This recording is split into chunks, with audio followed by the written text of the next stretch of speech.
When you look at the raw numbers of our correctional system, not much has changed since 2017. State and contracted prisons are still at capacity. Privately run alternative programs like pre-release centers are as full or fuller than they were 2 years ago. And we still have more than 10,000 criminal offenders who are not in prison but remain under state supervision. That's 1 out of every 100 Montanans.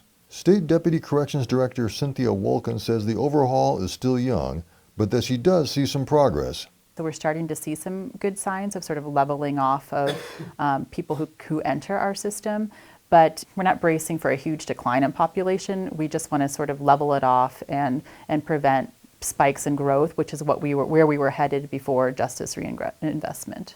The state corrections budget did increase only 2% for its current 2-year period.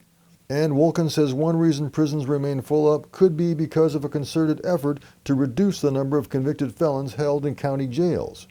Yet a supporter of the reforms say there are still way too many people in the correctional system in Montana, and that it's not a surprise. S.K. Rossi of the American Civil Liberties Union says while the reforms are good, the legislature hasn't approved enough resources to help ex-offenders with needed housing, jobs, or treatment programs. Things that are going to reduce their risk of recidivating are having a stable house, having a stable job, having access to the mental health and addiction services they need. And that has not been resourced or funded in any adequate way in Montana for people who are coming out of prison. And until we do that, our recidivism rates are going to be stagnant.